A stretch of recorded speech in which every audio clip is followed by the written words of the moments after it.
ഏകദേശം ഒരു 1.5 കിലോമീറ്റർ നീളമുള്ള വളരെ വലുപ്പമുള്ള ഒരു പാറയുടെ മുകളിൽ നിന്നും സൈഡിൽ നിന്നുമൊക്കെ കൊത്തി എടുത്ത് വെച്ചിട്ടുള്ള ഗുഹകളും അതിസുന്ദരമായിട്ടുള്ള നിർമ്മിതികളും ഒക്കെ കൂടുന്നതാണ് ഈ എല്ലോറ ഗുഹകൾ എന്ന് പറയുന്നത്. മഹാരാഷ്ട്രയിലെ ഔറംഗാബാദിലെ ഏതാണ്ട് 100ഓളം ഗുഹാക്ഷേത്രങ്ങളുണ്ട് ഇതുപോലത്തെ.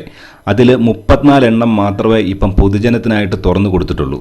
ആകെ 34 ഗുഹകളുള്ളതിൽ 17 ഗുഹകൾ ഹൈന്ദവ ഗുഹകളും 12 ഗുഹകൾ ബുദ്ധ ഗുഹകളും 5 ഗുഹകൾ ജൈന ഗുഹകളുമാണ്. എല്ലോറയിലെ അതിസുന്ദരവും അതിശയകരവുമായിട്ടുള്ള 17 ഹിന്ദു ഗുഹകളിലെ ക്ഷേത്രങ്ങളെയാണ് നമ്മൾ ഈ വീഡിയോയിൽ നിന്ന് പരിചയപ്പെടുവാനായിട്ട് പോകുന്നത്. ഇവിടെ ഓരോ ഗുഹകൾക്ക് നമ്പർ ഇട്ട് തിരിച്ചിരിക്കുന്നതായിട്ട് നമുക്ക് കാണുവാനായിട്ട് സാധിക്കും. 13 മുതൽ 29 വരെയുള്ള ഗുഹകളാണ് ഹിന്ദു ഗുഹകൾ അല്ലെങ്കിൽ ഹിന്ദു ക്ഷേത്രങ്ങൾ എന്ന് പറയുന്നത്. ഈ ക്ഷേത്രങ്ങളെ നമ്പറിൻ്റെ അടിസ്ഥാനത്തിലാണ് ഞാനിവിടെ വിവരിക്കുന്നത്. ഓരോ ഗുഹകളെക്കുറിച്ചും വിശദമായിട്ടുള്ള കാര്യങ്ങൾ പറയുന്നുണ്ട്. അതുകൊണ്ട് വീഡിയോ മുഴുവനായിട്ട് കണ്ടു കഴിഞ്ഞാൽ മാത്രമേ നിങ്ങൾക്ക് എല്ലാ ഗുഹകളെക്കുറിച്ചിട്ടുള്ള ധാരണ ഉണ്ടാകുള്ളൂ. അതുകൊണ്ട് സ്കിപ്പ് ചെയ്യാതെ വീഡിയോ മുഴുവനായിട്ട് കാണണമെന്നുള്ള ഒരു അപേക്ഷയോടുകൂടി നമുക്ക് വീഡിയോയിലേക്ക് കടക്കാം. എല്ലോറ ഗുഹകളിലെ ഏറ്റവും പ്രാധാന്യമുള്ളതും ഏറ്റവും വലിപ്പമുള്ളതുമായിട്ടുള്ള ഹിന്ദു ക്ഷേത്രമാണ് കൈലാസ ക്ഷേത്രം എന്ന് പറയുന്നത്. ഇത് 16ാം നമ്പർ ഗുഹയാണ്. ഈ കൈലാസ ക്ഷേത്രത്തിനെ കുറിച്ചിട്ട് വിശദമായിട്ടുള്ളൊരു വീഡിയോ നമ്മൾ നേരത്തെ ചെയ്തിട്ടുണ്ടായിരുന്നു. അത് നമ്മുടെ ഈ മുകളിൽ കാണുന്ന ലിങ്കിൽ ക്ലിക്ക് ചെയ്ത് കഴിഞ്ഞാൽ ആ ക്ഷേത്രത്തിൻ്റെ കാഴ്ചകൾ നമുക്ക് കാണുവാനായിട്ട് പറ്റും. ഈ എല്ലോറ ഗുഹകളെ കുറിച്ച് ഏകദേശം ഒരു ഐഡിയ കിട്ടുവാൻ വേണ്ടിയിട്ട് ഞാൻ താഴെ ഒരു സ്ട്രിപ്പ് കൊടുത്തിരിക്കുന്നുണ്ട്. അവിടെ നോക്കിക്കഴിഞ്ഞാൽ ഇതിൻ്റെ ഇപ്പം നമ്മളിപ്പോൾ കണ്ടുകൊണ്ടിരിക്കുന്ന ഈ കൈലാസ ക്ഷേത്രം എന്ന് പറയുന്ന ആ ചുമല ഇതിൽ അടയാളപ്പെടുത്തിയിട്ടുള്ളത് ഈ കൈലാസ ക്ഷേത്രത്തിൻ്റെ പൊസിഷൻ ഏകദേശം അവിടെയായിട്ടാണ്. കൈലാസ ക്ഷേത്രം എന്ന് പറയുന്നത് 16ാം നമ്പർ ഗുഹയാണ്. നമ്മൾ കൈലാസ ക്ഷേത്രത്തിലോട്ട് ഫേസ് ചെയ്ത് നിൽക്കുമ്പം ഉള്ള രീതിയിലാണ് ഞാൻ ഈ ചാർട്ട് വരച്ചിരിക്കുന്നത്. നമ്മളിപ്പോൾ കാണാൻ പോകുന്നത് കൈലാസ ക്ഷേത്രത്തിൻ്റെ വലത്തെ അറ്റത്തായിട്ടുള്ള 29ാം നമ്പർ ഗുഹ മുതൽ 12ാം നമ്പർ ഗുഹ വരെ, അതായത് ബുദ്ധക്ഷേത്രം തുടങ്ങുന്നതിന് തൊട്ട് മുമ്പുള്ള 13ാം നമ്പർ ഗുഹ വരെയുള്ള ക്ഷേത്രങ്ങളാണ് നമ്മൾ കാണുന്നത്. ഇവിടേക്ക് എത്താനായിട്ടുള്ള മാർഗ്ഗങ്ങളും അതുപോലെ ഇവിടെ ശ്രദ്ധിക്കേണ്ട മറ്റു പല കാര്യങ്ങളും ഉണ്ട്. അതിനെക്കുറിച്ചിട്ടൊക്കെ ഞാൻ വീഡിയോയുടെ ഏറ്റവും അവസാന ഭാഗത്തായിട്ട് പറയുന്നുണ്ടായിരിക്കും. നമുക്ക് 29ാം നമ്പർ ഗുഹയുടെ കാഴ്ചകളിലോട്ട് നമുക്ക് തുടങ്ങാം. ഇതാണ് എല്ലോറയിലെ ഗുഹ നമ്പർ 29. ഇവിടുന്ന് നമ്മുടെ ഇപ്പോൾ ഗുഹ ഫേസ് നിൽക്കുമ്പം ഇടതുവശത്തോട്ട് വേറെ 4 ഗുഹകളുണ്ട്. ആ ഗുഹകൾ ജൈന ഗുഹകളാണ്. അങ്ങോട്ട് നമ്മളിപ്പോൾ പോകുന്നില്ല. അപ്പോൾ ഇതാണ് ഇതിൻ്റെ ഒരു ഫ്രണ്ട് ഭാഗം. ഇതാണ് ഇതിനകത്ത് അത് വളരെ വിശാലമായിട്ടുള്ള കാഴ്ചകളുണ്ട്. ഇതിനകത്തോട്ട് കയറി കഴിഞ്ഞാൽ മിക്കവാറും ഇവിടുത്തെ എല്ലാ ഗുഹകളുടെയും മുന്നിൽ ഇതുപോലെ ഒരു ബോർഡിൽ ആ ഗുഹയുടെ നമ്പരും അതുപോലെ തന്നെ വേറൊരു ബോർഡിൽ ആ ഗുഹയെക്കുറിച്ചുള്ള അടിസ്ഥാനപരമായിട്ടുള്ള കുറച്ച് വിവരങ്ങളും എഴുതി വെച്ചിട്ടുണ്ടായിരിക്കും. അത് വായിച്ച് മനസ്സിലാക്കിയിട്ട് വേണമെങ്കിൽ നമുക്ക് അകത്തോട്ട് കയറിയിട്ട് കാഴ്ചകൾ കാണാം. ഞാൻ നേരത്തെ പറഞ്ഞല്ലോ 29ാമത്തെ ഗുഹ മുതലാണ് ഹിന്ദു ഗുഹകൾ തുടങ്ങുന്നത്. ഈ ഗുഹയ്ക്ക് ധൂമാർ ഗുഹ എന്നും കൂടെ ഒരു പേരുണ്ട്. എന്തുകൊണ്ടാണ് ആ പേര് വന്നതെന്ന് അറിയത്തില്ല. ധൂമാർ ഗുഹ എന്നൊരു പേരും കൂടെ ഈ ഒരു ഗുഹയ്ക്കുണ്ട്. അതിനെക്കുറിച്ച് എന്തെങ്കിലും അറിയാവുന്നവരുണ്ടെങ്കിൽ ഒന്ന് കമൻറ്റ് ചെയ്താൽ കഴിഞ്ഞാൽ കൊള്ളാം.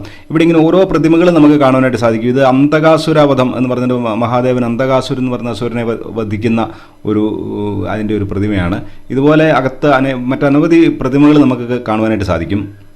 ഈ ഗുഹകൾ കാണുമ്പോൾ നമ്മൾ മനസ്സിലാക്കേണ്ട ഒരു സംഗതി എന്ന് പറയുന്നത്, നമ്മളിപ്പോൾ ഈ നടന്നുകൊണ്ട് പോകുന്ന സ്ഥലത്തെല്ലാം പാറകളായിരുന്നു. ആ പാറകൾ നീക്കം ചെയ്തിട്ടാണ് ഈ ഗുഹകൾ ഉണ്ടാക്കിയിരിക്കുന്നത്. അല്ലാതെ ഈ തൂണുകളൊന്നും സെപ്പറേറ്റ് പണിത് വെച്ചിരിക്കുന്നതല്ല. ബാക്കി ഭാഗങ്ങളത്തെ പാറകൾ മുഴുവൻ എടുത്ത് കളഞ്ഞിട്ട് അങ്ങനെ നിർമ്മിച്ചിരിക്കുന്നത്. നമ്മൾ നിൽക്കുന്ന ഭാഗത്തും എല്ലാം പാറകളായിരുന്നു. ആ പാറ മുഴുവൻ തുറന്നെടുത്ത് വെളിയിൽ കളഞ്ഞിട്ട് മിച്ചമുള്ള സ്ട്രക്ചറാണ് നമ്മൾ ഈ കാണുന്നത്. അങ്ങനെയാണ് ഈ ഗുഹാക്ഷേത്രം ഇവിടെ നിർമ്മിച്ചിരിക്കുന്നത്. അതാണ് ഇതിൻ്റെ ഏറ്റവും വലിയൊരു പ്രത്യേകത ഈ എല്ലോറ ഗുഹകളുടെ. ഇവിടുത്തെ ഈ പാറകളിലുള്ള കൊത്തുപണികളിലും ഒക്കെ താല്പര്യമുള്ള ആൾക്കാരുണ്ടെങ്കിൽ ഇവിടെ വരുമ്പോൾ ഒരു ഗൈഡിനെ കൂട്ടിക്കൊണ്ട് വരുന്നതായിരിക്കും നല്ലത്. അല്ലെങ്കിൽ നമുക്കിത് എന്താണെന്നൊന്നും നമുക്ക് മനസ്സിലാകുകയില്ല. പല ശില്പങ്ങളും കണ്ടു കഴിഞ്ഞാൽ അത് ആരുടെ ശില്പമാണ് എന്താണെന്നൊക്കെ ഇവിടെ ഗൈഡിനെ നമ്മൾ കൂട്ടിച്ചുകൊണ്ട് വന്നാൽ അവരത് വിശദമായിട്ട് നമുക്ക് അത് പറഞ്ഞു തരും. ഇവിടുത്തെ ഗൈഡിൻ്റെ റേറ്റ് 800 രൂപ മുതലാണെന്നാണ് അറിയാനായിട്ട് സാധിച്ചത്. അതുപോലെ ഈ ഓരോ ക്ഷേത്രത്തിൻ്റെ മുന്നിലും ഓരോ ഗുഹയുടെ മുന്നിലും ഓരോ ആൾക്കാർ കാണും. അവർക്ക് 100-200 രൂപയൊക്കെ കൊടുത്തു കഴിഞ്ഞാൽ ആ ഗുഹയെക്കുറിച്ചും ആ ക്ഷേത്രത്തിനെ കുറിച്ചിട്ടുള്ള വിവരങ്ങൾ അവർ പറഞ്ഞു തരും. ഇനി ഇവിടെ നമ്മൾ ആ ഗുഹയ്ക്കകത്ത് വന്നിട്ട് ഇടതുവശത്തോട്ട് ഇങ്ങനെ ചെറിയൊരു കോറിഡോർ പോലെ ചെറിയൊരു ഇതുണ്ടായി. ആ ഇടതുവശത്തെ കാഴ്ചകൾ ആണ് കാണാൻ പോകുന്നത്. അപ്പോൾ ഇവിടെ എല്ലാം നമ്മൾ എപ്പോഴും മനസ്സിലാക്കേണ്ടത് ഇത് നമ്മളിതിങ്ങനെ കാണുമ്പോൾ നമ്മളൊരു സാധാരണ ക്ഷേത്രം കാണുന്ന ആ ഒരു ഭാവത്തിൽ നമ്മൾ കാണരുത്. ഇവിടെ മുഴുവൻ നിന്നിരുന്ന ഒരു പാറ എടുത്ത് മാറ്റി പാറയ്ക്കകത്ത് നിന്നുണ്ടാക്കിയിരിക്കുന്ന ഒരു സ്ട്രക്ചറാണിതെന്ന് ആ ഒരു മനസ്സോടുകൂടി ആ ഒരു ബോധ്യത്തോടുകൂടി കണ്ടു കഴിഞ്ഞാൽ നമുക്ക് ഇതിൻ്റെ ഒരു പ്രത്യേകത മനസ്സിലാവുള്ളൂ. അനേകം ക്ഷേത്രങ്ങളുണ്ട്, ഇതുപോലെയൊക്കെയുള്ള ക്ഷേത്രങ്ങൾ വേറെ ഉണ്ട്. പക്ഷേ ഇവിടെ നമ്മൾ കാണുന്ന ഓരോ ഭാഗത്തെയും പാറകൾ കൊത്തി ഇവിടുന്ന് നീക്കം ചെയ്തിട്ടാണ് ഈ സ്ട്രക്ചർ ഇവിടെ ഉണ്ടാക്കിയിരിക്കുന്നത്. ഞാനിത് വീണ്ടും പറയുന്നത് നമുക്ക് എന്തേരം ഇങ്ങനെ കണ്ടു കഴിഞ്ഞാൽ ഇതിൻ്റെ നമുക്ക് മനസ്സിലാകില്ല. നേരിട്ട് കണ്ടു കഴിഞ്ഞാൽ ഇതിൻ്റെ ഒരു ഭംഗിയും ഇതിൻ്റെ ഒരു അത്ഭുതവും നമുക്ക് ഫീൽ ചെയ്യുകയുള്ളൂ. മുമ്പ് നമ്മൾ ഇതിനകത്തോട്ട് കയറിയിട്ട് ഇടതുവശത്തോട്ടാണ് പോയത്. ഇപ്പോൾ കണ്ട നേരെ ഉള്ളൊരു ദൃശ്യമാണ്. എത്ര തൂണുകളാണെന്നുണ്ട്. ഈ തൂണുകൾ നമ്മൾ വീണ്ടും ഞാൻ പറയുകയാണ്, ഈ തൂണുകൾ കാണുമ്പോൾ നമ്മൾ ഓർക്കും തൂണുകൾ കല്ലുകൊണ്ട് ഉണ്ടാക്കിക്കൊണ്ട് ഇവിടെ വെച്ചിരിക്കുന്നതാണെന്ന്. തൂണുകൾ കല്ലുകൊണ്ട് ഉണ്ടാക്കി വെച്ചിരിക്കുന്നതല്ല. ഇവിടെ 2 തൂണുകൾക്കിടയ്ക്കുള്ള കല്ലുകൾ മുഴുവൻ എടുത്തു മാറ്റി ഇങ്ങനെ ഈ തൂണുകളും ഈ സ്ട്രക്ചറുകളും എല്ലാം ഇവിടെ നിന്നിരുന്ന കല്ല് അതേപടി തന്നെ നിൽക്കുകയാണ്. ഇവിടെ ഈ കാണുന്ന സ്ട്രക്ചർ അല്ലാത്ത ഭാഗത്തുള്ള കല്ലുകളും എല്ലാം നീക്കം ചെയ്തിട്ടാണ് ഇങ്ങനൊരു സംഗതി ഉണ്ടാക്കിയിരിക്കുന്നത്. ഏകദേശം ഞാൻ പറയുന്നത് നിങ്ങൾക്ക് മനസ്സിലായി, നിങ്ങൾക്ക് ഏകദേശം സങ്കല്പിക്കാൻ കഴിയുമെന്ന് വിശ്വസിക്കുന്നു. ഇവിടുത്തെയൊക്കെ കുത്തുപണികളുണ്ട്. ഇതൊക്കെ നല്ല ഒരു 2 ആൾ പൊക്കമുള്ള ഓരോ കുത്തുപണികളാണ് ഈ കാണുന്നതൊക്കെ. ആൾക്കാർ എവിടെയെങ്കിലും നിൽക്കുന്ന ആ ആൾക്കാരെയും കൂടെ കൂട്ടി നോക്കിക്കഴിഞ്ഞാൽ നമുക്ക് ഇതിൻ്റെ ഒരു വലിപ്പം മനസ്സിലാവും. ഇതിൻ്റെ ഒരു ശ്രീകോവിലാണ് കാണുന്നത്. ഇതിൻ്റെ ചുറ്റും ഇങ്ങനെ 2 ദ്വാരപാലകന്മാരും മറ്റ് അനേകം പ്രതിമകളും ഒക്കെ ഉണ്ട്. ഇത് ഗൈഡുകളുണ്ടെങ്കിൽ നമുക്ക് ഈ ഓരോ പ്രതിമകളെക്കുറിച്ചൊക്കെ നമുക്ക് കൂടുതൽ അറിയാനായിട്ട് പറ്റും. എന്താണ് ഈ ഓരോ പ്രതിമകൾ, ഓരോ ആരുടെ രൂപമാണ് കുത്തിവെച്ചിരിക്കുന്നതെന്നൊക്കെ. ഇപ്പം നമ്മൾ അത്രയും വിശദമായിട്ട് നമ്മൾ പോകുന്നില്ല. ഈ കാഴ്ചകൾ കണ്ട് എനിക്കറിയാവുന്ന കാര്യങ്ങളൊക്കെ പറഞ്ഞങ്ങ് പോകുന്നേ ഉള്ളൂ. കൂടുതൽ ഇതിനെക്കുറിച്ച് റിസർച്ച് ചെയ്ത് ഒരു വീഡിയോ ചെയ്യണമെന്നുണ്ട് പിന്നീട്.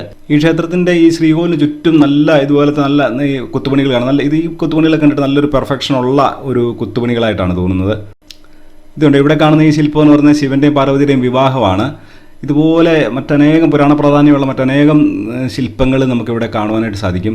ഈ ശിവപാർവതി വിവാഹത്തിൻ്റെയൊക്കെ ആ ശില്പത്തിൻ്റെ കുറച്ച് വലതുവശത്തോട്ട് വന്നു കഴിഞ്ഞാൽ ഇവിടെ കാണുന്ന ഒരു ശില്പമുണ്ട്. ഇതാണ് യമുനാദേവിയുടെയാണ് ഈ ശില്പം. കണ്ടോ, ഇവിടെയൊക്കെ നമുക്ക് കാണുമ്പോൾ അറിയാം ഇതെങ്ങനെയാണ് കല്ലിൽ നിന്ന് കുത്തിയെടുത്തിരിക്കുന്നത്. നമുക്ക് കാണുമ്പോൾ വ്യക്തമായിട്ടറിയാം. ഇവിടെ ഇങ്ങനെ ഒരു കുഴി പോലെ ഒരു സംഗതി കാണുന്നുണ്ട്. ഇതൊന്നും എന്താണെന്നൊന്നും കണ്ടിട്ട് മനസ്സിലാകുന്നില്ല. ഇവിടെ നമ്മൾ കാണുന്ന ഒരു സംഗതി ഇത് പറയുന്നത് ശിവനും പാർവതിയും കൂടെ ചെസ്സ് കളിക്കുന്ന, ചതുരംഗം കളിക്കുന്ന ഒരു ശില്പമാണിത്. സൂക്ഷിച്ച് നോക്കിക്കഴിഞ്ഞാൽ അത് മനസ്സിലാവും.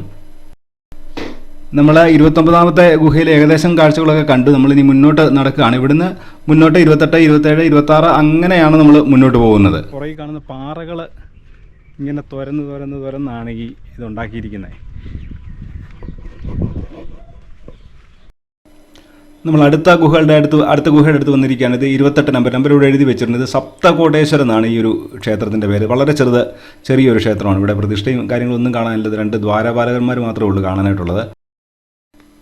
ഇത് 27 നമ്പർ കേവാണ്. 27 നമ്പർ കേവ് ക്ഷേത്രമാണ്. ഇത് മിൽക്ക് മെയ്ഡ് കേവ് എന്നാണ് ഇതിനെക്കുറിച്ച് നോക്കിക്കഴിഞ്ഞപ്പോൾ അറിയാനായിട്ട് സാധിച്ചത്. എന്തുകൊണ്ടാണ് മിൽക്ക് മെയ്ഡ് കേവ് എന്ന് വന്നിരിക്കുന്നതെന്ന് നോക്കിയിട്ട് അത് ആർക്കും അറിയത്തില്ല. എന്തുകൊണ്ടാണ് ഈ പേര് വന്നത്, ഇതിൻ്റെ പേരിൻ്റെ പിന്നിലുള്ള കാര്യമൊന്നും എന്താണെന്ന് അറിയത്തില്ല.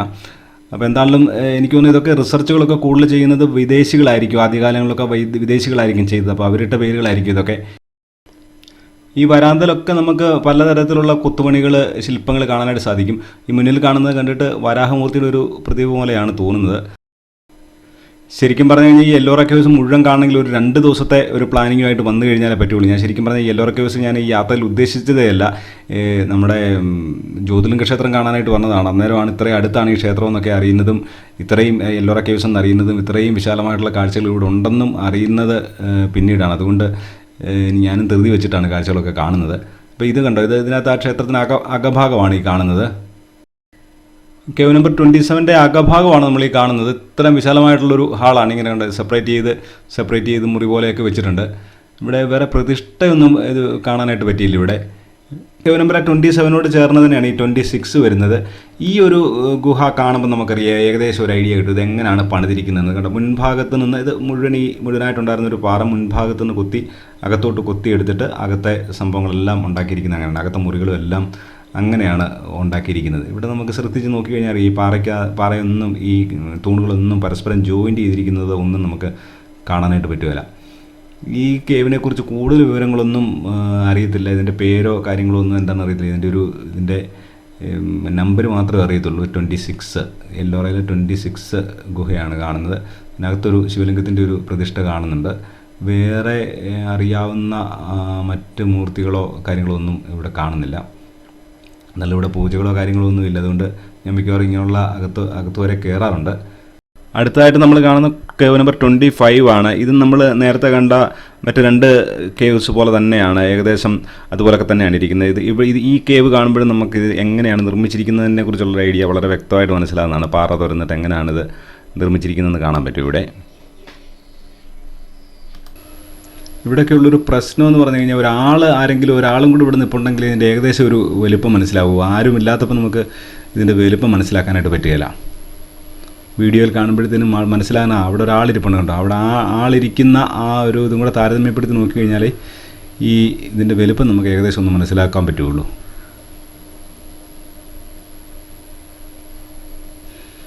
ഇവിടെയൊക്കെ ഇങ്ങനെ ഗ്രില്ലിട്ടൊക്കെ അടച്ചു വെച്ചിട്ടുണ്ട് ചില വശങ്ങളൊക്കെ.